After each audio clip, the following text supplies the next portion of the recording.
already been covering and talking about and sharing.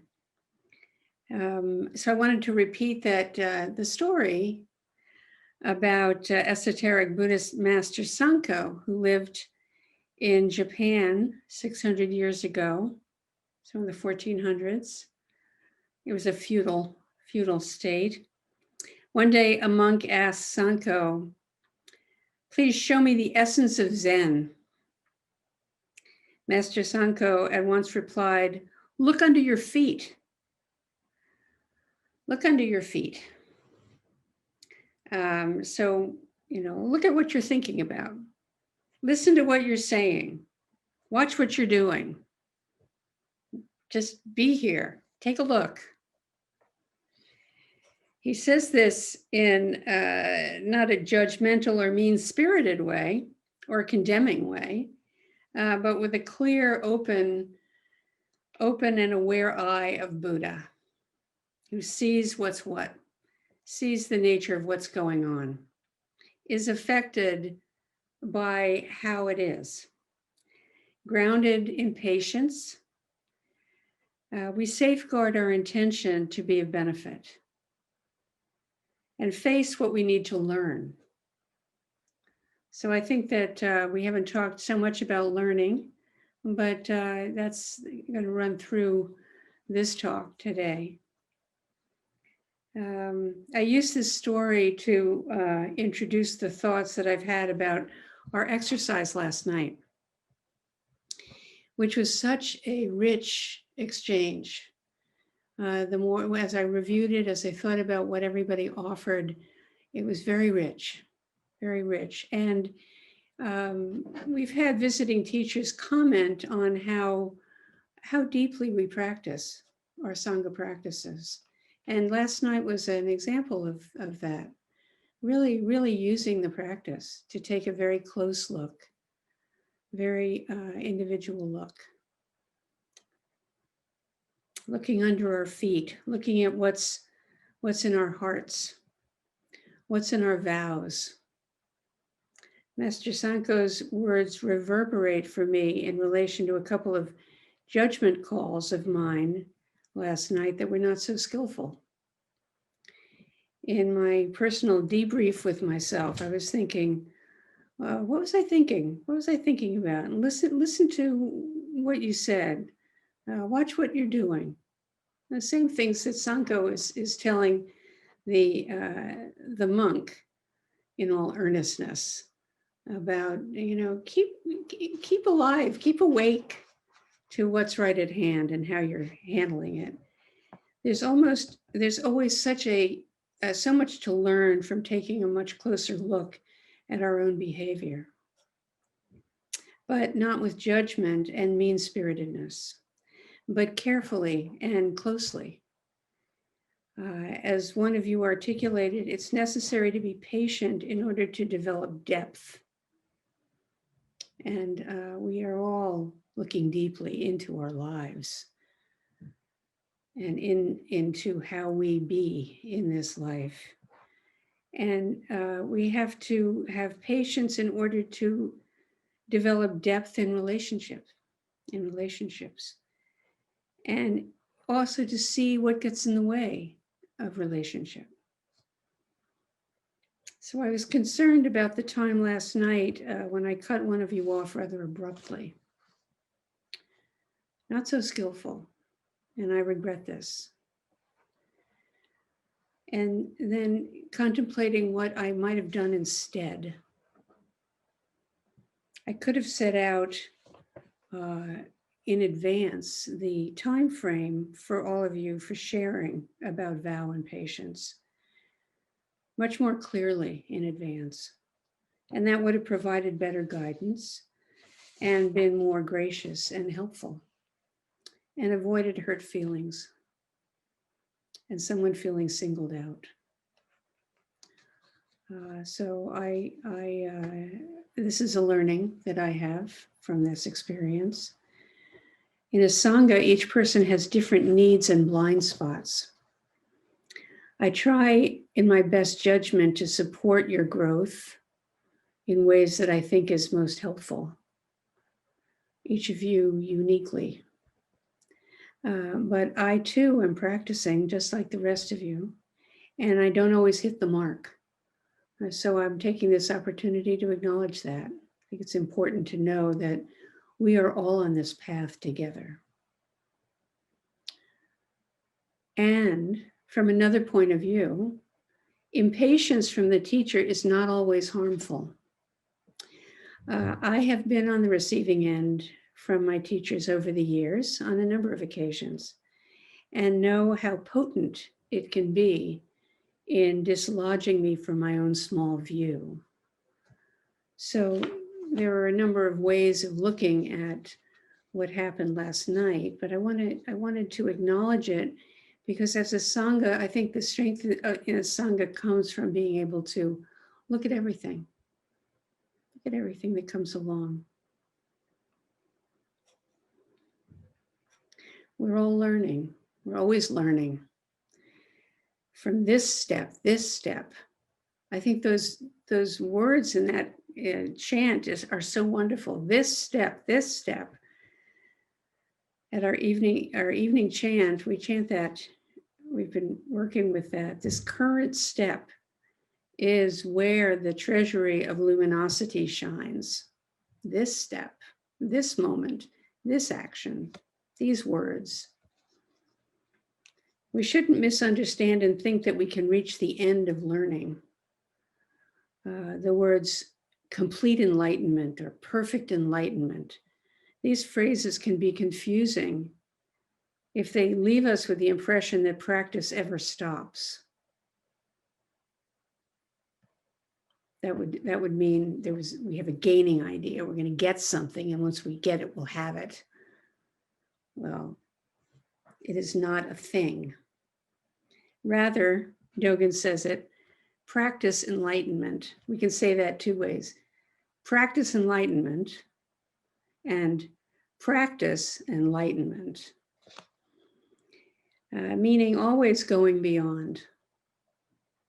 Momentary, no ground to stand on, always going beyond. Gate, paragate, parasamgate, bodhisvaha. The light of the path, the luminosity, what we are aware of, determines the choices we make. This step. It's ironic that in our Sesshin on patience, I should have demonstrated my own challenges with it. I certainly own my own impatience. And it's good. And it's humbling, which is good. Many and various conditions challenge each of us in the sphere of patience, right? Challenge us with ourselves and with others, each in our own way. And the essence of the work is to recognize how we get caught and to refine our ability to work with it, to really see what springs the trap. How, when we are not fully aware all of the factors at play in a situation, we can get caught by unawares into old patterns and snap back into old patterns. And also project our own concerns onto others without realizing it. So there's a lot to see. That practicing patience helps us with. And the closer we look at our patterns, the better. And the more we can interrupt them and make other choices. We discover more choices. Discovery was one of the words that came forth last night. Discovery. Patience is always important and helps us choose skillfully. It's a foundation for depth in relationship. Careful listening to someone's words and body language is part of being patient. as is maintaining awareness of our own fixations and all that's going on during whatever's going on and goes on. We can get fixated on some little aspect of it that has specific meaning for us. And what I am following and what I'm, at any moment, I'm following a portion of what's going on and I'm letting go by me other aspects of what's going on. I notice some things, I don't notice other things. So I took some notes last night as everybody was sharing, jotted down some phrases that you all mentioned in your vows and observations that I was very struck by. And I could see that we have a lot of challenges in common, of course, and are things that reinforce patience or impatience in each of us. So we're all working on specific different things. So here's a list. And the rest of the talk is going to be this list. So this is where it gets a little bit less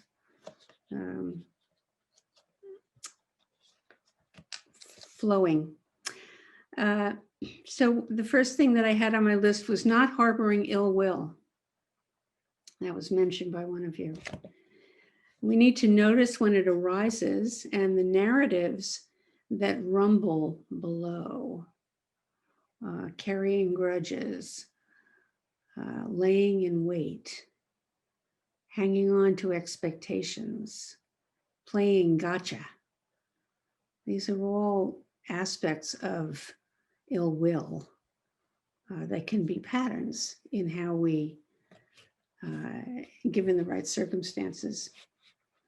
Living simply with simple awareness releases us to be patient and ethical. And I wonder if we could say simplicity of mind is patience itself. Simplicity of mind is patience itself. I don't know. I want to think about that. Ethical, an ethical life, living ethically. You mentioned, you who brought this up mentioned that this is sometimes really dicey when you're in a system that doesn't share the same set of values, when you're asked to do things that seem unethical. And in our understanding in this practice, ethics is all important. Buddhists are very, very involved with ethics. It's one of the 3 legs: ethics, morality, ethics, meditation, and study. And we see that a realized spiritual life must be congruent with a deep ethic of interdependence and personal responsibility. Thus, the importance and the emphasis on vow. And this is part of the deep ecology of mind. So our ethical, our commitment helps us live in an upright way. Another phrase that was used was giving completion, bringing to a natural conclusion as a responsibility and a blessing offered and received. To be able to track closely and consistently our work so that we know when the time is right to hand over a function, a job, a title, a program. This is definitely an issue in the Sangha now. As we move through the years, we've been together a long time and we're going into new stages now. Some of us have been in the positions we're in the Sangha for years. So this requires being willing to let go, releasing what may have been a primary source of identity, maybe even your sole support for your self-regard up to this point. Releasing it and heading off into what is not yet known without having a replacement or a plan. This is a really archetypal human, it's part of the human condition, and really being willing to experience it It takes courage. And it takes faith, it takes trusting that this is part of the natural course. Releasing and heading off into what is not yet known without a replacement or a plan. Letting go without knowing the next step after this step and this step. So it's all about discovery. And it brings to mind a koan from the Blue Cliff Record. And some of you may have heard this, stepping off the top of a 100-foot pole. What does that refer to? Stepping off the top of a 100-foot pole. That asks us to look into our motivation. What are we expecting? How do we decide when to step off? Where to stand? What's going to happen when holding on isn't helpful any longer, or isn't appropriate, or isn't sustainable? Everything being impermanent. So can you set forward off that 100-foot pole? Can you step back? Can you step forward? Can you step back? I mean, what an image, huh? Being at the top of the 100-foot pole. Even standing there is a little insecure. Space on this side, space on that side. How many directions are there to step into when you're at the top of a 100-foot pole? What you already know is not helpful in a moment like that, and you can't really plan. So what is reliable? This is a wonderful moment. It can be a very frightening moment, but wonderful moment. A ripening process takes time. And so if we are at ease and have developed some capacity for patience, the fruits can ripen until they're ready to fall, till they're ready. So what was offered along with that particular vow was discovering gratefulness and emphasizing discovery, opening to new directions without knowing what they are, and noticing at that time what comes our way. And I always think of crossroads. This is part of this ongoing imagination, theme in my own imagination of being, long before there was anything but foot traffic on muddy paths. We'd be walking along and we'd come to a crossroads, and we may not even know where to go, which direction to go in. And so the idea was to sit down and hang out for a while, probably the way a lot of towns started. You just be there for a little bit, take a look down each direction, and at a certain point, something comes your way that leads you along. And there's nothing wrong with planning. I mean, it's great in its own way, but there are also aspects of life that don't conform to plans. And so one of the phrases was feeling around the edges of my life. Feeling around the edges of my life, kind of like I'm blind and I can just feel it through my fingertips. It's a lovely image, tactile and curious and intimate and patient. You really want to feel because you're open to discovering something there. And all of these words can describe patience. And gratefulness for your life. Each of our life is an offering, and it's a blessing. It's a gift we've received, and it's a gift we are giving. So we do well to regard it with great respect and care. And then somebody else talked about what ran through their entire life and kept deepening. Again, another wonderful image, something that runs through our lives and keeps deepening. What carries through your entire life and deepens? What changes and what doesn't change? And who's experiencing all of this? Running through our entire life and keeps deepening.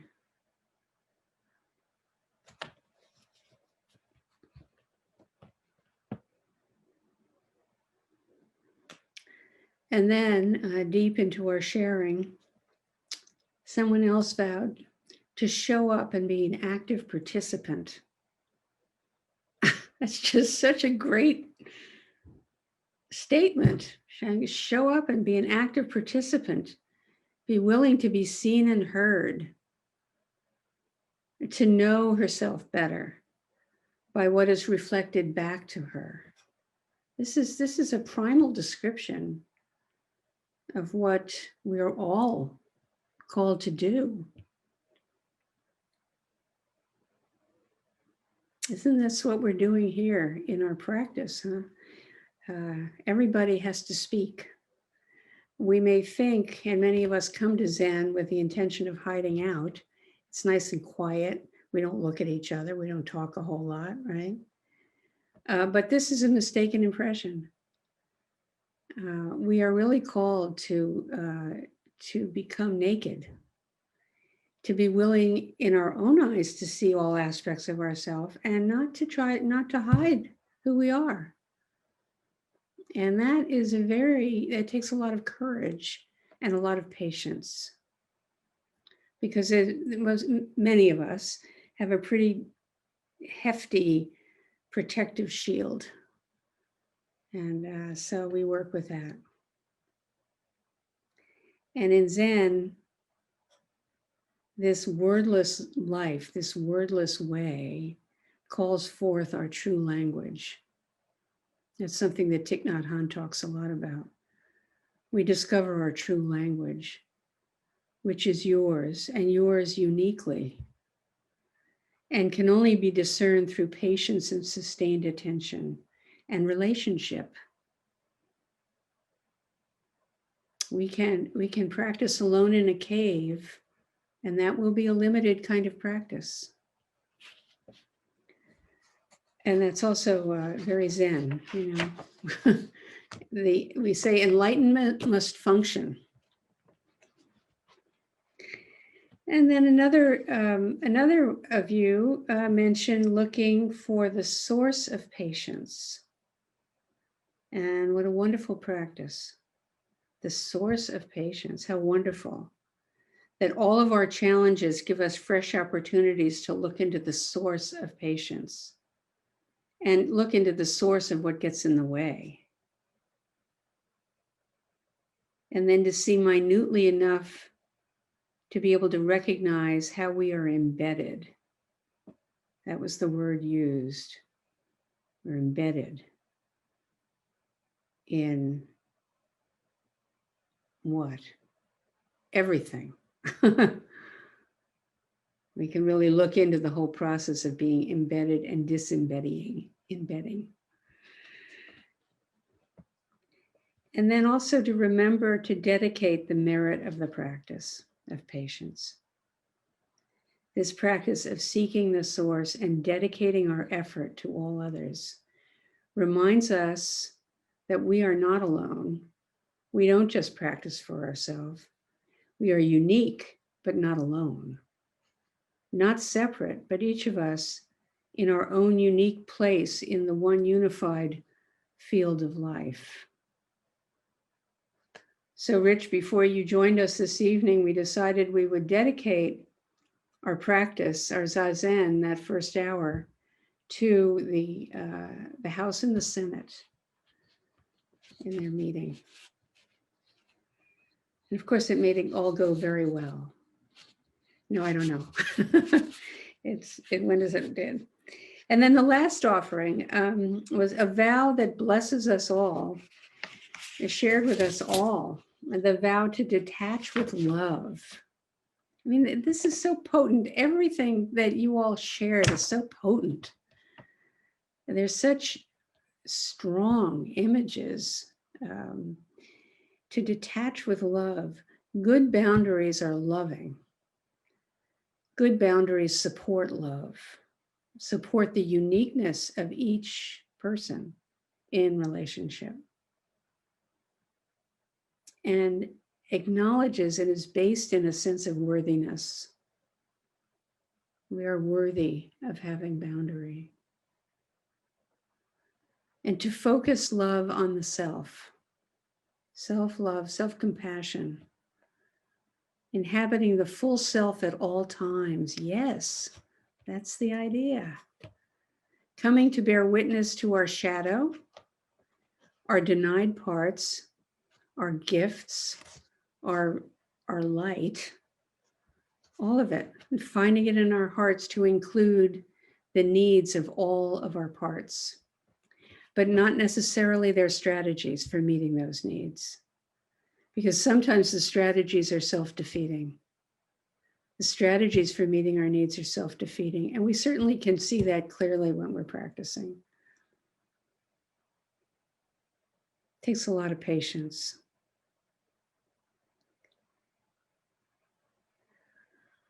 So putting up with abuse is not patience, as you pointed out. And patience is not denial. Being patient isn't the same as leaving your own needs out of the equation. And in service to this, practicing restraint of tongue and pen, soaked in patience, restraint can clear enough space around a situation for however long it takes to look more deeply to see what's needed, actually. So this talk is a tribute to all of you and the work that we do together as a Sangha. And we've been looking at how the silence and steadiness of a patient heart can have a place in the busyness of our daily work, an important place.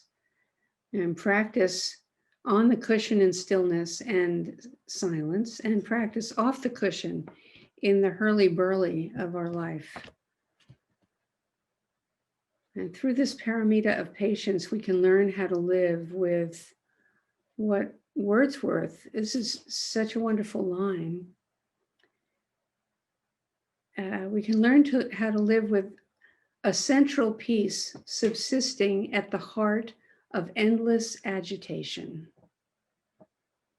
A central peace subsisting at the heart of endless agitation. That's kind of our life. That's the beauty of practice. We have it at hand. We know this central peace that is always available. In the heart of endless agitation, we don't have to worry about agitation if we know peace. We don't have to be afraid of any agitation if we know peace. So our practice this week has been so far so precious, to take time out to just really consider patience, not just as a greeting card sentiment, but the profound depth and span of it as a foundation for how we approach our life. Thank you.